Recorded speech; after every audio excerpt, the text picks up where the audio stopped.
Le premier mois de notre programme est dédié à notre mindset, l'outil de notre mental.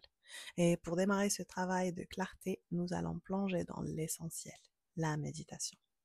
Je vous parle de ce sujet avec une énergie toute particulière car je suis actuellement en retraite pour approfondir ma pratique et j'ai la chance de pouvoir pratiquer la méditation aux côtés de moines. Et mais hier particulièrement, mon enseignante, lors d'une méditation, un cours avant, elle a partagé une phrase qui m'a vraiment impactée. Pourtant, elle était toute simple, cette phrase, mais il y avait une énorme profondeur. Elle avait dit que la méditation est la seule pratique qui nous permet d'avoir notre mot à dire sur ce que fait notre esprit. Et ça m'a percuté parce que c'est exactement ça. C'est le pouvoir sur soi. Beaucoup d'entre nous pensent que méditer, c'est arrêter de penser ou arrêter le cerveau ou faire le vide. Mais le but n'est pas d'arrêter. Le but est de créer de l'espace. C'est, c'est cet espace ou cette terre entre l'impulsion. L'impulsion, c'est la pensée, l'envie. Et la réaction, c'est l'action. Donc pouvoir créer un petit espace ou un petit temps entre ces deux-là. Et dans cet espace existe notre mot à dire. C'est cet espace qui nous permet d'éviter l'autosabotage, que ça soit en résistance à ce morceau de chocolat qui sabote votre régime ou en arrêtant de doom scroller sur les réseaux sociaux après, après pendant qu'on est censé être endormi, ou encore plus que ça, c'est encore coupant court à un schéma de pensée toxique. Je me dis, oui, c'est ça, mais c'est exactement ça, c'est la pratique qui te redonne ce pouvoir quand tu décides d'arrêter de penser à ton ex. Parce que c'est pas cool, c'est pas chouette, t'as pas envie de le faire, mais tu te retrouves à le faire. Donc la méditation, c'est notre droit de veto sur notre propre mental. Et waouh, on va rester avec ça un petit instant. Alors, voyons voir un peu plus le côté pratique de la méditation et ce que la science moderne en pense. Maintenant que l'intention est claire, et on a envie d'apprendre à méditer, on a envie d'intégrer cette habitude dans notre quotidien, passons à la matière concrète. La méditation n'est pas qu'une tradition mystique. C'est l'une des pratiques les plus étudiées par la science moderne et les neurosciences. Les études montrent que méditer n'est pas un luxe spirituel, c'est une stratégie d'évolution cérébrale. Et pourquoi? Je vais donner trois raisons principales. La première, c'est la réorganisation cérébrale, donc ce qu'on appelle la neuroplasticité, la capacité du cerveau à se réorganiser, à adapter ou garder, intégrer et effacer des habitudes. Donc la pratique régulière la pratique régulière de la méditation, elle augmente la densité de la matière grise dans notre cortex préfrontal. C'est la zone responsable de la régulation émotionnelle et de la prise de décision. Donc plus de matière grise, plus de clarté, plus de souveraineté émotionnelle. La deuxième raison, c'est la réduction du stress et de l'anxiété. Et ça, c'est très connu. Vous partez chez un médecin, un professionnel de la santé, vous n'allez pas bien. La première chose que cette personne, normalement, est censée vous prescrire avant un médicament, c'est la méditation. Car la méditation diminue l'activation de l'amygdale. L'amygdale, c'est le centre cérébral qui, lui, est responsable, qui est le centre d'alarme de notre cerveau. Donc, moins d'activation de l'alarme signifie moins de stress chronique et moins de réactions de combat ou fuite. Et la troisième raison, c'est le renforcement du focus, la concentration. Elle améliore les zones liées à l'attention et on devient plus efficace pour maintenir notre concentration et ignorer les distractions. Et ici, on sait quelque chose, c'est qu'en 2025, on peut tous et toutes utiliser un peu plus de concentration. Donc, en bref, méditer, c'est littéralement entraîner le muscle de notre attention et de la discipline mentale. C'est un acte de leadership envers soi-même. Et je redis ça, c'est un acte de leadership féminin envers soi-même. car en plus d'être une approche sans effet secondaire, c'est aussi une approche holistique dans le sens où elle est holy. Elle prend l'être humain dans sa globalité, et féminin parce que ça lui rajoute cette touche de douceur. C'est cet épanouissement qui vient de l'intérieur. C'est aussi cette quête et cette approche généralement qu'on associe à l'énergie féminine. Donc tout ça, comment le traduire, c'est que méditer, c'est bon pour vous. C'est bon pour votre psychologie, c'est bon pour votre santé émotionnelle. Et surtout, c'est bon pour votre système nerveux et le cerveau comme organe. Donc tout ça, toutes ces preuves scientifiques et tout ce temps passé à les étudier, c'est juste pour qu'on puisse passer à l'action et commencer à le faire concrètement. J'espère vous avoir convaincu, c'était un peu mon but. Je n'ai rien à gagner, mais je pense que le monde a tout à gagner. Et puis, faites-le vraiment. Et on n'a pas, je sais que si vous êtes là, vous avez certainement déjà médité, vous avez du moins l'envie ou l'intention, mais je parle à cette petite voix, à cette petite graine que je viens arroser à l'intérieur de vous. C'est que c'est le début d'un très beau voyage. C'est le voyage de la découverte du soi. C'est aussi le début ou le chemin vers la paix intérieure, envers le calme, parce que nous vivons dans une société malade et c'est pas parce qu'on s'est habitué à carburer au stress et à tous ces moments intérieurs et ces tornades que c'est banal et que c'est normal. Non, tout ce qui se fait dans le stress et l'urgence et le mal-être peut très bien se faire dans le calme, la zenté et la paix intérieure. Ok, comment méditer? Alors il y a un petit protocole à suivre. Je vais pas trop m'étaler parce qu'il y a une vidéo sur YouTube qui l'explique. C'est un follow along, une vidéo que vous pouvez mettre et vous pourrez suivre. Mais je vais donner les grosses lignes. Pour méditer, très simple. Tout ce dont vous avez besoin, c'est suivre, disons, 3 étapes. La première, la posture. Une posture confortable. À la fois confortable et digne. Celle qui vous permet de maintenir le dos droit, surtout les épaules détendues. Pourquoi? Parce que quand on commence à méditer, quand on rentre en méditation, quand on atteint avec l'état mental de concentration, si on n'est pas très à l'aise, le corps va nous faire sortir de ça. Commencer à attirer notre attention vers les sensations qui peuvent devenir des contractions ou des douleurs, un malaise, et on a envie de sortir de ça. Donc une posture confortable. La posture classique, c'est assise, comme on a l'habitude de voir tout le monde méditer, mais ça peut très bien se faire allongé selon le besoin et après on verra la différence. Deuxième point, c'est l'ancrage. Et comme je vous ai dit, j'ai toute une vidéo pour expliquer c'est quoi l'ancrage, mais surtout on en parlera plus dans la prochaine. Et la troisième, c'est l'observation sans jugement. On dit que la plus grande forme d'intelligence est la capacité d'observer son activité mentale sans le juger. Ça, c'est moi qui le dis. Mais oui, je pense que c'est une forme d'intelligence de pouvoir juste être là, à observer, à voir, à téléregarder ce qui se passe à l'intérieur de soi.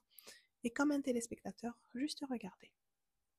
Et un truc magique qui se passe en faisant ça, c'est que cette activité mentale se calme ou s'apaise et on crée cet espace entre la pensée et son action. Donc voilà, ça c'est un peu le protocole à suivre, très simple. Mais aujourd'hui, bien le but de cette vidéo est de venir ensemble et poser des intentions. Nous entamons ensemble un programme, plus qu'un programme, c'est un voyage. La destination finale, la paix intérieure, plus de clarté, plus de présence, mais surtout plus de joie et plus d'expansion. Et on va faire ça, ou avant de commencer ça, faut bien venir poser une intention. Donc la suite va être un exercice de journaling. Et là, je t'invite à prendre ton journal. Si t'as pas de journal, oh là, pourquoi? Il faut avoir un journal. Je préfère un papier. Bon là, si tu dois le faire, écris-le sur un papier, mais c'est toujours bon de ramasser et garder tout ça à portée de main. Et croyez-moi, le journaling est très important. Le journaling, c'est le témoin de ce voyage. C'est un peu l'album photo. Parce que je parle de mon expérience, quand je prends mon journal, moi j'ai commencé assez tôt. Je pense que je suis à mon 6e ou mon 7e journal. il y a 6 ou 7 ans. Et quand je prends mon journal de 2019 et 2018 et que je commence à relire, j'ai un sens de fierté, et je suis aussi submergée d'émotions et je me dis waouh, le bout de chemin qu'on a parcouru et ça renforce ma foi. Donc c'est bien de l'avoir. Ton journal, c'est ton témoin, c'est le témoin de ton parcours. Donc, prends ton journal et là, on va venir poser une intention. Mais l'intention, on va lui rajouter un peu plus de clarté et on va la structurer. Je vais poser 3 questions. Il n'y a pas de bonne ou de mauvaise réponse, il y a juste la tienne qui est très valide et valable. Et justement, on veut juste la clarifier pour cette clarté mentale. Prête? Ok. Bien, on va commencer ensemble et prenons une grande inspiration. Ferme les yeux juste un petit instant. Le temps de se connecter et descendre à l'espace du cœur. Car si le but ou l'objectif, c'est un peu la raison qui t'a ramené ici. L'intention, elle, c'est la petite voix qui émane du cœur. C'est cette torche qui va illuminer ce parcours. C'est aussi l'espace où on va planter cette graine. Et la première question vise à définir son pourquoi. Car le pourquoi est très important. Le pourquoi, c'est la racine de cette intention. Donc pourquoi est-ce que tu souhaites méditer? Et sois très précise. Tu peux citer des raisons pour peut-être plus te calmer, gérer ton stress, ta colère. Mais en vrai, quel est le changement concret que tu veux observer dans ta vie? Et je ne parle pas du changement extérieur, celui que tu veux infliger ou imposer aux autres, dans ton environnement, non. Tu veux observer dans ta vie, toi, celui qui émane de l'intérieur, ton comportement, tes schémas de pensée, tes réactions, ta vision, ta façon de voir les choses, de les percevoir. Quel est ce changement? Ce changement-là, c'est ton pourquoi. C'est un peu ta destination. C'est ce qui t'attend au bout de ce programme. Passons à la deuxième question. Maintenant qu'on a défini le pourquoi, il faut définir le où et quand. Où est-ce que tu comptes faire ça? Parce que c'est une pratique, c'est quelque chose qui se pratique avec le mental, mais aussi le corps et le cœur. Donc, il faut bien un espace physique pour accueillir ça. Ça va devenir un peu ton temple. C'est l'espace extérieur qui va accueillir le temple intérieur. Définis ou préalable, choisis un endroit dans ton espace chez toi. Ça peut être ton salon, ta chambre, là où tu vas être le moins dérangé. Être le moins dérangé, enfin ça dépendra, c'est surtout le quand qui va le définir. Et les 2 meilleurs moments pour faire ça, c'est maintenant, le présent, mais plus sérieusement, c'est le matin au réveil et le soir avant de dormir, parce que notre cerveau est dans un état de réceptivité et on va en parler un peu plus pourquoi ces 2 moments-là. En tout cas, c'est le meilleur moment déjà de commencer sa journée avec ça. Ça va donner l'intonation de la journée et aussi de se calmer avant de dormir. Mais les raisons sont plus profondes que ça. Donc, définis dans ton espace où exactement, prévois peut-être un coussin et quand. Et ça, avoir cet espace physique aussi, ces objets que tu vas associer à cette habitude vont créer des schémas et vont aider cette neuroplasticité.